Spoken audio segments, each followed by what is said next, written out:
चलिए हम लोग जो है केमिस्ट्री का यूनिट फर्स्ट आज शुरू कर रहे हैं।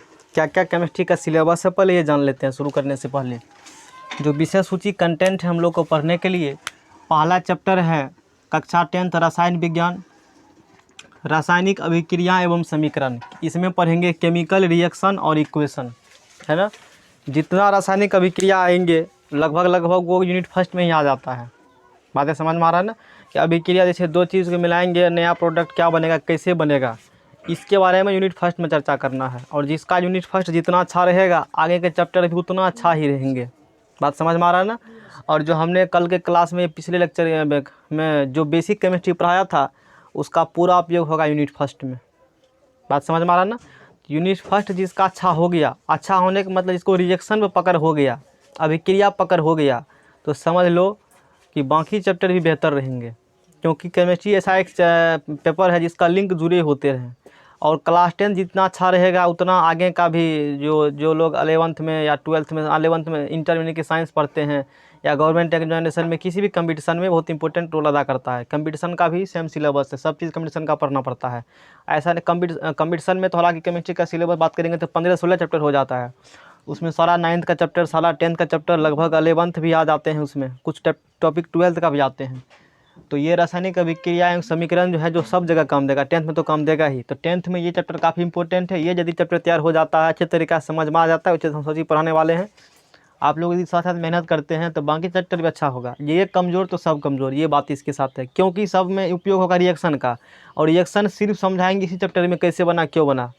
बाकी में थोड़ा सा स्पीड गाड़ी धर लेंगे और थोड़ा यही चैप्टर कमज़ोर रहेगा तो आगे भी कमज़ोरी रह जाओगे। तो पता चल गया होगा तैयारी किस लेवल का करना है। और एग्जामिनेशन में हर एक बार क्वेश्चन आते हैं। दूसरा चैप्टर अपना है अम्ल, क्षारक एवं लवण। अम्ल को कहते हैं एसिड, बेस एंड साल्ट। अम्ल क्या होती है, पीएच स्केल क्या होता है ना। अब की बार इस चैप्टर से न्यूमेरिकल आया था, अम्ल क्षार चैप्टर से। ये सब पढ़ेंगे हम लोग अम्ल क्षार चैप्टर में, है ना।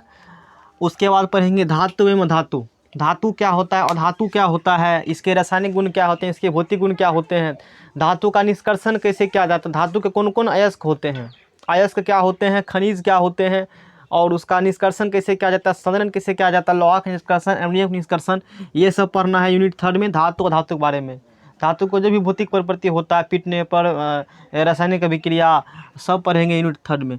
यूनिट 4 में कार्बन का अलग से चैप्टर दिया गया जिसे कहते हैं कार्बन एवं उसके यौगिक।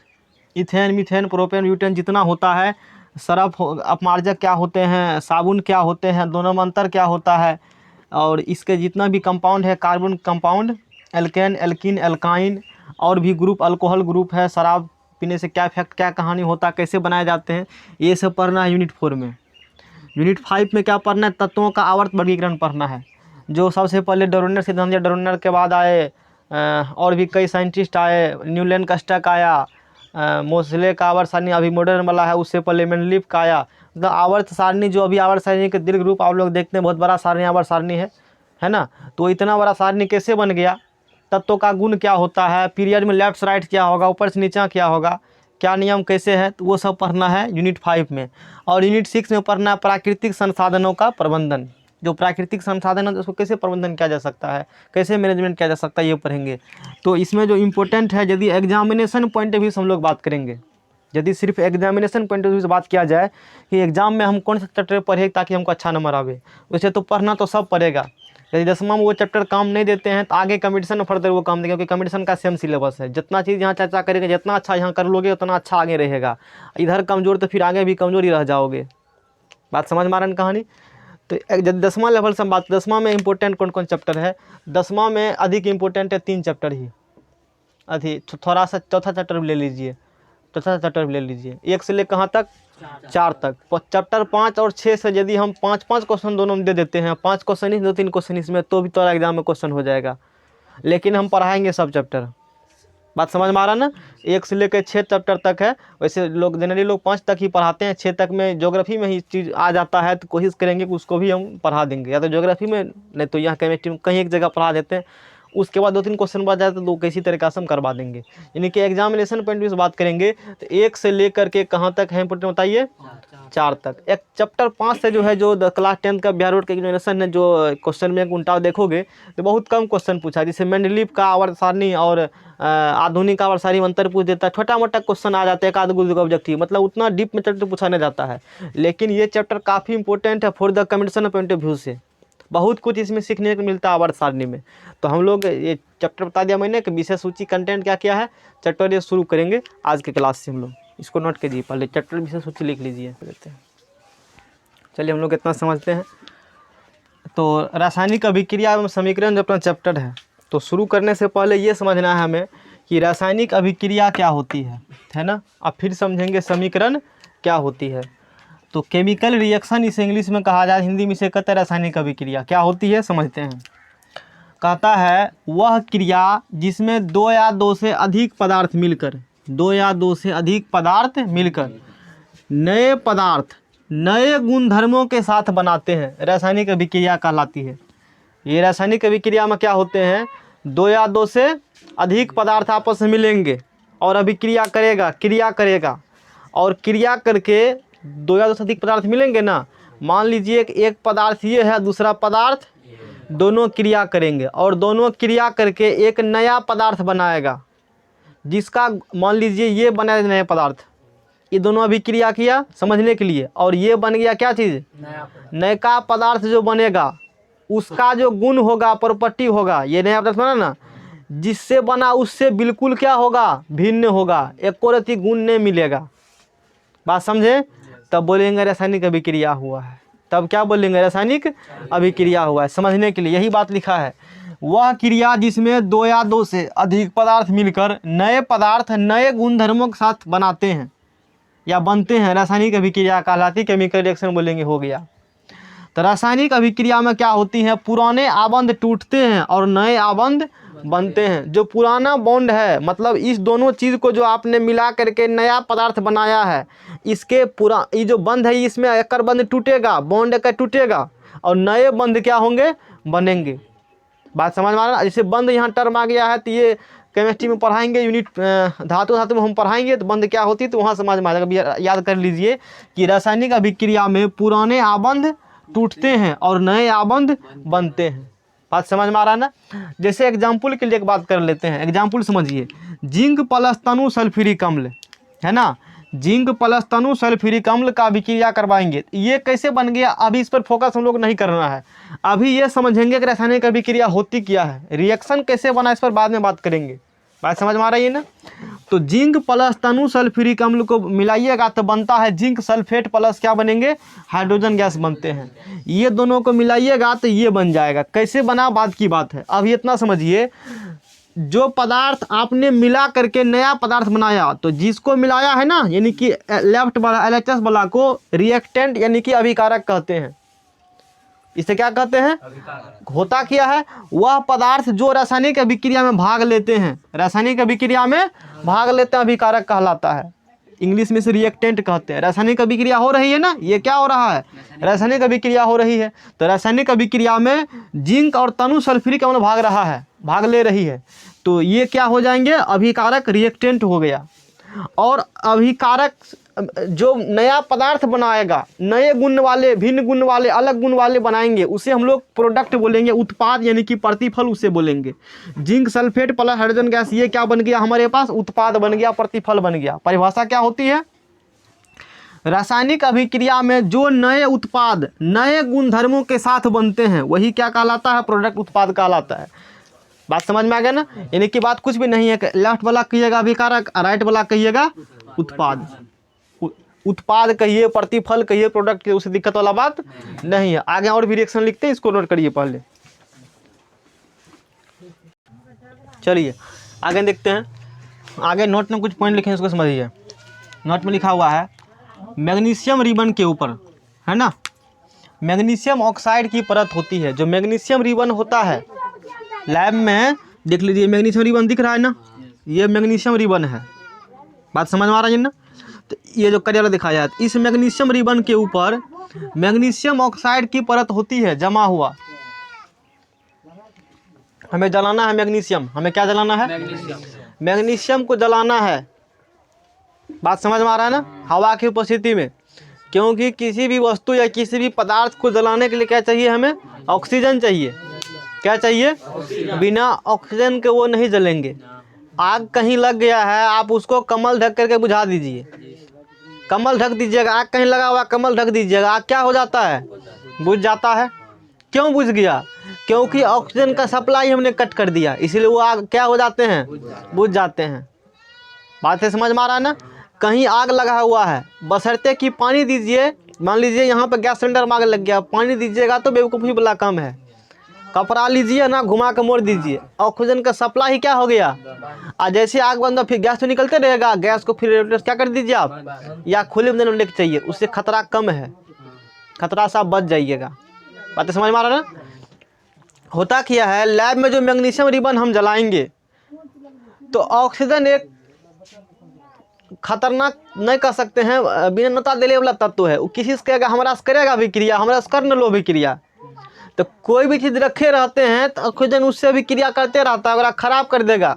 कपड़ा को धर दीजिए 4 साल 5 साल बक्से में, और फिर वहाँ से कपड़ा क्या कर लीजिए, निकाल लीजिए, है ना, कि फर फर उड़ेगा, कपड़ा उड़ेगा नहीं जी। तो लैब में होता क्या है, जो मैग्नीशियम रिबन हम लोग जलाएंगे तो उस मैग्नीशियम रिबन के ऊपर मैग्नीशियम ऑक्साइड का परत जम गया है। और चूंकि हम जलाना चाहते हैं मैग्नीशियम को ऑक्सीजन की उपस्थिति में, ये तो मैग्नीशियम ऑक्साइड को जलाएंगे, सीधे जलाइएगा तो। इसलिए क्या करते हैं, मैग्नीशियम रिबन को जलाने से पहले उसके ऊपर जो है मैग्नीशियम ऑक्साइड का परत जमी है, उसे रेगमाल या सरेस्पत यानी कि सैंड पेपर की सहायता से रगड़ करके उसको साफ कर दिए। जैसे इस पर लगा है ना MgO का परत है, देखो रेगमाल या सरेस्पत सैंड पेपर की मदद से उसको रगड़ क्या कर दीजिए। तो मैग्नीशियम रिबन के ऊपर जो मैग्नीशियम ऑक्साइड का परत है वो वहाँ से क्या हो गए, हट गए। अब सिर्फ मैग्नीशियम रिबन बचा आपके पास है। आप फिर मैग्नीशियम रिबन को क्या करेंगे, अभिक्रिया करवाएंगे, किसके साथ? ऑक्सीजन के साथ। तो मैग्नीशियम प्लस ऑक्सीजन बन गया मैग्नीशियम ऑक्साइड। मैग्नीशियम और ऑक्सीजन को मिलाएंगे तो क्या बन जाएगा, मैग्नीशियम। अच्छा, ये कैसे बना, पिछले क्लास में बात क्या था, मैग्नीशियम का लीजिएगा तो 2, ऑक्सीजन का भी कितना होता है, अनुपात लीजिएगा 1:1 होगा, तो यानी कि सूत्र बन गया क्या चीज़, MgO बन गया। तो क्या बन गया, मैग्नीशियम ऑक्साइड। कल मैंने चर्चा इस पर क्या था, बात समझ में आ रही है ना? तो ये इतना समझ में आ गया। अच्छा, एक शॉर्ट क्वेश्चन पूछ लेता है। अच्छा, पहले इस प्लेन की बात कर लेते हैं आगे। तो सैंड पेपर लिया, रगड़ा, MgO की परत हटा, अब उसका दहन करेंगे, जलाएंगे, तो सफ़ेद रंग की रोशनी के साथ वो क्या होगा, जलेगा। एक क्वेश्चन ही पूछ लेता है कि मैग्नीशियम को जब जलाएंगे तो किस रंग की रोशनी देगा वो, तो सफ़ेद रंग की रोशनी देगा। बात समझ में आ रहा है ना? शॉर्ट क्वेश्चन पूछेगा, किताब से पढ़ोगे तो इसका जवाब लिखल मिलेगा कि मैग्नीशियम रिबन को जलाने से पहले उसे साफ क्यों किया जाता है, तो कहेंगे मैग्नीशियम रिबन के ऊपर मैग्नीशियम ऑक्साइड की परत जमी होती है, इसी कारण उसे जलाने से पहले सरेस्पत यानी कि सैंड पेपर से क्या कर देना चाहिए, साफ कर देना चाहिए। यदि साफ नहीं करिएगा तो वो Mg नहीं जलेगा, वो MgO जलेगा। बात समझ में आ रहा है ना? लेकिन हम जलाना चाहते हैं किसको, Mg को। तो पूरा माहौल समझ में आ गया होगा। अब देख लीजिए, ये तो समझा दिया हमने, कहानी समझा दिया। कई बार एग्जाम में क्वेश्चन आ चुके हैं, शॉर्ट क्वेश्चन ये है ना। तो सफ़ेद रंग को रोशनी देता, ये भी समझ गए होंगे। अब आगे बढ़िए, रासायनिक अभिक्रिया का भी लक्षण कैसे समझेंगे कि हम यहाँ पर रासायनिक अभिक्रिया हो रही है। हमारे चारों पर्यावरण के जो जहाँ हम रहते हैं वो परिवेश के चारों बगल रासायनिक अभिक्रिया होती है, लेकिन हम कैसे समझेंगे कि यही रासायनिक अभिक्रिया है कि ये रासायनिक अभिक्रिया नहीं है। बात समझ में आ रहा ना? जैसे इसको मारकर को तोड़ दीजिए तो ये रासायनिक अभिक्रिया हुआ कि नहीं हुआ, कैसे समझेंगे हम। बात समझ में आ रहा है? कहानी, पानी लिए, नींबू डाल दिए, या दो कोई अलग चीज़ को मिला दिए, या कुछ और हमारे आसपास हो रही है, हम कैसे समझेंगे कि ये रासायनिक अभिक्रिया हो रही है? तो उसका कुछ लक्षण है पता करने का। बात समझ में आ रहा है ना? तो उस लक्षण से हम लोग पता, जैसे नहीं कहते हो है इस तरह, तो लोगों का लक्षण ही नहीं है। कुछ हम लोग अच्छा व्यक्ति का कुछ पैरामीटर रखे हुए हैं, उस पैरामीटर में जो नहीं आते हैं तो कह देंगे वो अच्छा लोग नहीं है या वो अच्छा लोग है। बात समझ में आएगी कहानी? सच्चा बोलता हो, झूठ न बोलता हो, शरीफ हो, लुचफायर नहीं हो, तो कहेंगे बढ़िया लोग है। उसी प्रकार से रासायनिक अभिक्रिया यहाँ पर हो रहा है कि नहीं हो रहा, कैसे पता करेंगे? तो ये 5 गो लक्षण है। 5 गो क्या है? ये 5 में से कोई न कोई लक्षण ओकरा हम देख लेंगे तो कह देंगे रे तोरा में तो रासायनिक अभिक्रिया हो रहा है, तोरा में क्या हो रहा है, कंसेप्ट क्लियर। अब वो 5 लक्षण है क्या? गैस का उत्पन्न होना, गैस का उत्पन्न होना, गैस निकल रहा है, तो समझ जाएंगे वहाँ पर क्या हो रहा है, रासायनिक अभिक्रिया हो रहा है। अवक्षेप प्रिसिपिटेट का बनना, आपको अवक्षेप क्या होती है तो हम लोग भी बात करेंगे अवक्षेप पर। अवक्षेप बनेगा क्या होती है देखेंगे, अवक्षेप बनेगा तो समझ जाएंगे रासायनिक अभिक्रिया हो रहा है। रंग में परिवर्तन, पहले लाल था अब कुछ और हो गया, पहले उजला था अब कुछ और हो गया, पीला हो गया, नीला हो गया, रंग कलर उसका क्या हो चुका है, चेंज हो चुका है। तो समझ जाएंगे वहाँ पर रासायनिक अभिक्रिया। तापमान में परिवर्तन, पहले तापमान कुछ और था अब बाद में कुछ क्या हो गया, मान लीजिए पहले 10 था 15 हो गया, पहले 15 5 हो गया, इस प्रकार से चाहे घटे बढ़े उससे मतलब हमारा तापमान परिवर्तन हुआ। तो समझ जाएंगे वहाँ पर रासायनिक अभिक्रिया। अवस्था में परिवर्तन, पहले ठोस था अब द्रव हो गया, पहले द्रव था अब ठोस बन गया, पहले गैस था अब ठोस बन गया, पहले ठोस था अब गैस बन गया, इसी कहते हैं अवस्था में क्या कहते हैं, परिवर्तन। तो ये 5 में से कोई पैरामीटर होंगे तो हम समझ जाएंगे कि यहाँ पर क्या हो रही है, रासायनिक अभिक्रिया हो रही है। कंसेप्ट समझ में आ रहा ना, इसको नोट कीजिए फिर आगे बढ़ते हैं। चलिए हम लोग आगे बढ़ते हैं। तो जैसे अभी टेक्निकल टर्म अवक्षेप आया था, तो अवक्षेप को समझेंगे कि अवक्षेप क्या होती है। समझिए, कहता है जब मिश्रण में एक ठोस अविलय, अविलय मतलब जो विलय नहीं है, मिला नहीं है, ऐसे ऊपर में है ना। जब मिश्रण में एक ठोस अविलय पदार्थ बनता है, कोई मिश्रण है उसमें एक ठोस अविलय पदार्थ बनता है, अलग हो गया अलग हो करके, है ना। तो इसे ही क्या कहते हैं हम लोग हैं, इसे ही अवक्षेप कहते हैं। उदाहरण, केमिस्ट्री में बिना उदाहरण कुछ नहीं होता। जैसे उदाहरण समझिए, लेड नाइट्रेट के घोल में, है ना, लेड नाइट्रेट के घोल में देख लीजिए, ये लेड नाइट्रेट का घोल है, ये फोटो दिख रहा है ना। ये लेड नाइट्रेट का फार्मूला क्या होगा, PbNO3 हम लोग पिछले क्लास में चर्चा डिटेल में कर चुके हैं। लेड नाइट्रेट का फार्मूला होगा PbNO3। लेड नाइट्रेट के घोल में पोटासियम आयोडाइड का घोल डालने से, ये लेड नाइट्रेट का घोल है, इसमें क्या डाल दिया, पोटासियम आयोडाइड का घोल। लेड नाइट्रेट के घोल में पोटासियम आयोडाइड का घोल डालने से लेड आयोडाइड का पीला अवक्षेप, किसका पीला अवक्षेप, लेड आयोडाइड का पीला अवक्षेप बनता है। तो लेड आयोडाइड का क्या बन गया, ये जो पीला अवक्षेप दिख रहा है ना, ये पीला कलर का है ना, ये किस कलर का है, तो लेड आयोडाइड का पीला अवक्षेप प्राप्त होता है, यही अवक्षेप है। जो रिएक्शन, अब चूँकि केमिस्ट्री ये है, इसमें एडप्शन करना पड़ेगा, हम लोग करके देख नहीं सकते हैं, लैब में होता है, कॉलेज की सब काम है। बात समझ में आ रही है ना।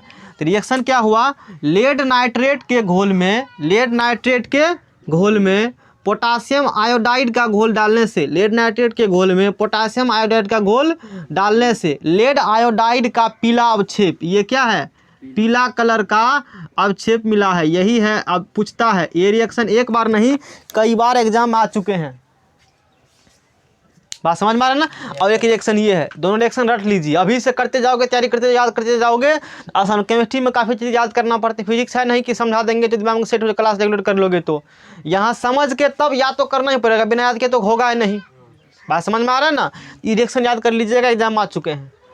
PbNO3 lead NO3 lead nitrate के फार्मूला कल बने थे, और पोटेशियम ये बन गया था, समझ में आ गया होगा। आगे फिर चलते हैं, देख लीजिए, सिल्वर नाइट्रेट के घोल में, है ना, सिल्वर नाइट्रेट AgNO3, इसका फार्मूला क्या हो गया, AgNO। सिल्वर नाइट्रेट के घोल में नमक, अच्छा रिएक्शन इसको मिला कि कैसे, ये कैसे बन गया, तो काफ़ी कुछ सिखा देंगे, कुछ याद भी करने पड़ते हैं। बात समझ में आ रहा है ना। 60% क्लास में समझा देंगे, आगे जैसे रिएक्शन रासायनिक अभिक्रिया पढ़ाएंगे ना कैसे बनता है, आप 40% रटना ही पड़ेगा। तो अभी समझना है मेनली क्या रिएक्शन कैसे बना, बाद में समझ लेंगे। सिल्वर नाइट्रेट के घोल में, सिल्वर नाइट्रेट के नमकाम्ल डालने से, क्या डालेंगे उसमें बताइए, नमकाम्ल डालिएगा। तो सिल्वर क्लोराइड का दही के समान श्वेत अवक्षेप, दही के समान श्वेत अवक्षेप प्राप्त होता है। देख लीजिए, यही है सिल्वर क्लोराइड का दही के समान श्वेत अवक्षेप। सिल्वर नाइट्रेट के घोल में नमकाम्ल डालने से सिल्वर क्लोराइड का दही के समान श्वेत अवक्षेप प्राप्त होता है। रट लीजिए रिएक्शन से, रिएक्शन AgNO3 प्लस HCl बनेगा AgCl प्लस HNO3। जैसे थोड़ा सा टेलर दिखाएं कैसे रिएक्शन हुआ है, तो टेलर देखना, देख लीजिए, यहाँ PbNO3 है, यहाँ क्या ही है, आप जाएंगे सक्रियता श्रेणी में, पोटासियम बेरियम सबसे ऊपर अधिक अभिक्रियाशील कौन होता है, potassium barium calcium sodium magnesium जस्ता लोहा निकल चीज आयरन कॉपर पर चांदी सोना, ये सक्रियता श्रेणी याद होना चाहिए, कंसेप्ट क्लियर। तो सक्रियता श्रेणी देख लीजिए, पोटासियम से ऊपर है ना ऊपर, तो पोटासियम हटा देगा किसको, लेड को हटा देगा, पोटासियम किसको हटा देंगे, खुद पोटासियम और NO3 मिलकर कुछ कंपाउंड बनाएंगे। तो पोटासियम का संयोजकता भी कितना होता है बताइए, उसमें देख सकते हैं पोटासियम का एक, पोटासियम कितना होता है एक, NO3 का कितना होता है एक, NO3 कितना होता है, तो एक एक मिल के सीधा बन गया KNO3, क्या बन गया, और ये PB और ये I मिल के बन गया PBI2, क्योंकि PB का 2 होता I का 1 होता। अब जरा ये पिछला ने क्लास कुछ समझ में नहीं आएगा, तुम्हारा जिम्मेदारी वो है। कल हम चर्चा क्या था ना इस पर, बताया था ना कैसे हुआ, रिएक्शन ऐसे बने, अदला बदली हो जाता है, इसे डबल डिस्प्लेसमेंट रिएक्शन कहा जाता है, द्विविस्थापन अभिक्रिया कहा जाता है इसे। बातें समझ में आ रही है ना, आगे पढ़ाएंगे, यहाँ पढ़ना वो नहीं है। तो ऐसे ऐसे मूलकों की क्या हो जाते हैं, अदला बदली हो जाते हैं, करोकरा में। यहाँ में वही हुआ है AgNO3 + HCl में। तो देखिएगा हाइड्रोजन ऊपर है, किससे ऊपर है, Ag से है ना, potassium, barium, calcium, sodium, magnesium, रेगिस्तान, लोहा, निकेल, सीसा, हाइड्रोजन, कॉपर, पारा, चांदी। हमें तो याद है ना, पिछला याद है, तू लोग का जो पढ़ाए हैं तो नया वाला याद है, हमें 1 2 पॉइंट इधर उधर है, तो वो हमारा वही याद रहेगा, उसी से हम काम करते हैं।